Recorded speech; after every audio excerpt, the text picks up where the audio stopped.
तो मेगाराम गरासिया क्या कांग्रेस के वोट तोड़ रहे या बीजेपी के वोट तोड़ रहे या अपने वोट को बना रहे? कांग्रेस प्रत्याशी जो लीलाराम है वो कह रहे हैं कि मैं एक शिक्षित उम्मीदवार हूँ, बाकी अशिक्षित है, इसलिए मुझे वोट दो। इस बात से आप कितना इत्तेफाक रखते हैं? एक शिक्षित उम्मीदवार ही काम करवा सकता है, बाकी नहीं करवा सकता, या बाकी दो उम्मीदवार योग्य नहीं है? जो 3 बार यहाँ पर विधायक है समाराम गरासिया, जिनका कुछ गाँव में विरोध भी हुआ जो देखने को मिला, वो कहाँ तक आपके लिए मुश्किलें खड़ी कर सकते हैं? नमस्कार, आप देख रहे हैं द पब्लिक वॉइस। जैसा कि राजस्थान में विधानसभा चुनाव है और विधानसभा चुनाव की एक ऐसी सीट जो एसटी रिजर्व है, आबू पिंडवाड़ा विधानसभा सीट, यहाँ पर अक्सर कांग्रेस और बीजेपी के बीच में ही चुनावी प्रक्रिया में बहस होती रहती है, लड़ाई होती रही है। लेकिन इस बार के जो विधानसभा चुनाव है, कांग्रेस और बीजेपी की नींद उड़ाने वाली तीसरी पार्टी मार्केट में है, भारत आदिवासी पार्टी, जिसने अपना वर्चस्व इतना जमाया है कि दोनों पार्टियों के कार्यकर्ताओं की नींद उड़ चुकी है। और उसी पार्टी के जो उम्मीदवार है, प्रत्याशी है, मेगाराम जी गरासिया मेरे साथ मौजूद है। नमस्कार। नमस्कार। सबसे पहले आपके सुनने को जोहार। नमस्कार सर, सबसे पहला सवाल ये कि कैसे आप संतुष्ट है कि कांग्रेस और बीजेपी दोनों को आप पटकनी देकर जीत हासिल कर सकेंगे? कितना विश्वास है इस सब्जेक्ट पर? मेरा विश्वास 100% है। और इस बार कांग्रेस बीजेपी दोनों ने ही उनके जो इस विधानसभा में जीत के जा रहे थे, उन्होंने इतनी मेहनत कभी नहीं की होगी। वो मेहनत वो इस बार कर रहे हैं, लेकिन उनको फिर भी उनको समर्थन नहीं मिल रहा है और इस बार उनकी बुरी तरह से हार होगी। जैसा कि कांग्रेस प्रत्याशी जो लीलाराम है वो कह रहे हैं कि मैं एक शिक्षित उम्मीदवार हूँ, बाकी अशिक्षित है, इसलिए मुझे वोट दो। इस बात से आप कितना इत्तेफाक रखते हैं कि एक शिक्षित उम्मीदवार ही काम करवा सकता है, बाकी नहीं करवा सकता, या बाकी दो उम्मीदवार योग्य नहीं है? तो सर, अगर वो शिक्षित उम्मीदवार है तो वो वर्तमान आबू रोड से प्रधान है और पूरा बाकर क्षेत्र में आज तक बिजली नहीं पहुंची है और वहाँ पर रोड की स्थिति खराब है। और जहाँ तक उनके खुद की जो घर की रोड है वो पूरी टूटी फूटी है। अगर वो शिक्षित होते और उनको अनुभव होता तो वो उस तरीके से अच्छा काम करते। अभी तक जो आपकी यात्रा रही है, आज वैसे कहाँ कहाँ आपकी यात्रा रही? आज की यात्रा हमारे जो स्वरूपगंज, बावरी और जो हमारे रिको इंडस्ट्री एरिया है, यहाँ पर हम फैक्ट्री में हर जगह घूमे, लेबरों से बातचीत किए, मिले। और अभी हम यहाँ पर अपने रेलवे स्टेशन जो अपने अजयपुरा गांव है, यहाँ पर उपस्थित हैं। एक जो सवाल मैं पूछना चाह रहा था आपसे, विशेष मुद्दे आपके क्या रहेंगे इस बार के जो विधानसभा चुनाव है जिसमें आप ये तीसरा मोर्चा लेकर आप आए?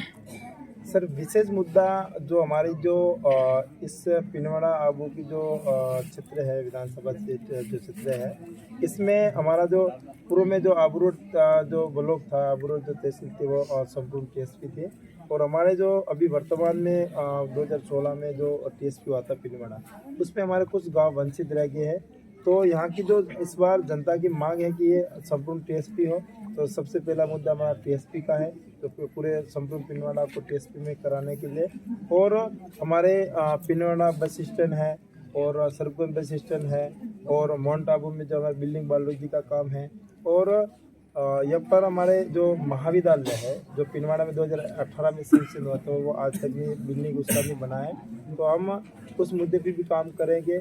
और हमारे आज तक जो हमारे जो ट्राइबल इलाका है उसमें मतलब कहीं तक बिजली नहीं पहुंची है, कहीं तक रोडें नहीं हैं और विभिन्न मुद्दे हैं बहुत सारे ऐसे, जैसे कि हमारे अभी बात करते हैं कि जैसे कि जो पिंडवाड़ा में हमारे जो हॉस्पिटल की बात आती है, समस्या की बात आती है, तो वहाँ पर एक नाम मात्र का हॉस्पिटल बना हुआ है। अगर इससे बहुत बड़ा क्षेत्र होने के बाद में अगर कोई एक्सीडेंट हो जाता है तो इमरजेंसी के लिए वहाँ पर हॉस्पिटल में ले जाया जाता है, तो वहाँ पर एक पर्ची बना के ओनली पर उसको रेफर कार्ड पकड़ा जाता है।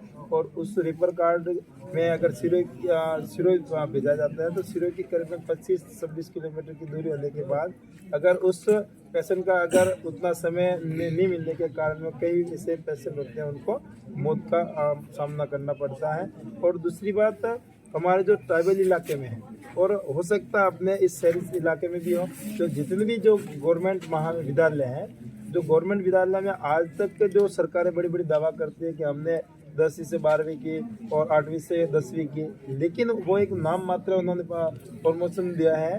उसमें आज तक जो मास्टर होने चाहिए थे वो हमारे जो मास्टर उपलब्ध नहीं है, तो कहीं न कहीं हम उस पे भी हमारे जो ट्राइबल इलाका है और अन्य जो इलाके हैं उसमें जो शिक्षा की कमी है, उसमें जो जितने भी सीटें हैं, जो रिक्त पद हैं, उनको रिक्त पदों को भरने की कोशिश एक जैसा कि अभी कह रहे हैं कि जो तीसरा मोर्चा जब भी आता है तो वो कांग्रेस की ज्यादा वोट देता है, तो मेघाराम गरासिया क्या कांग्रेस के वोट तोड़ रहे या बीजेपी के वोट तोड़ रहे या अपने वोट को बना रहे?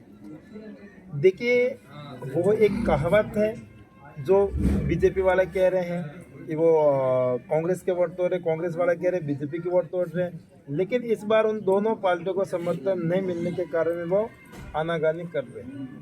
विधायक महोदय जो 3 बार यहाँ पर विधायक रहे, समाराम गरासिया, जिनका कुछ गांवों में विरोध भी हुआ जो देखने को मिला, वो कहाँ तक आपके लिए मुश्किलें खड़ी कर सकते हैं, क्योंकि आपका और उनका गांव भी एक है, तो इस विषय पर आप क्या बताना चाहेंगे? बिल्कुल, सब उनका और हमारा गांव एक है, और मुश्किल ये है कि जनता ने इस बार पूरा परिवर्तन चाहा है, और परिवर्तन ये है कि उनका जो 10 साल का लगातार कार्यकाल होने के बाद में भी अगर छोटा मोटा काम के लिए भी जाते हैं तो वो उनका एक ही मुंह से शब्द आता है, कहते हैं कि मैं हमारी सरकार नहीं है। तो एक विधायक के 3 बार विधायक रह चुके हैं और उसके लिए भी अगर सरकार की आवश्यकता होती है छोटे मोटे काम के लिए, तो मैं समझता हूँ मतलब ऐसे प्रत्याशी अगर जीत के जाता है तो इस बार भी वो यहाँ से कोई भला करने वाले नहीं। अंत में आबू पिंडवाड़ा की विधानसभा की जो जनता है उनको आप क्या संदेश देना चाहिए, क्या कहना चाहेंगे? मैं अंत में जो पिंडवाड़ा आबू की जो जनता है उससे यही उम्मीद और यही आशा हम लोग आशा करता हूँ कि अगर यहाँ की जनता अगर हम पर यानी तीसरा मोर्चा यानी भारत जनता पार्टी को जिता कर देती है, तो मैं 5 साल में अगर हमारा कार्यकाल रहेगा तो उनको इस क्षेत्र के लिए जरूर परिवर्तन करके दिखाऊंगा।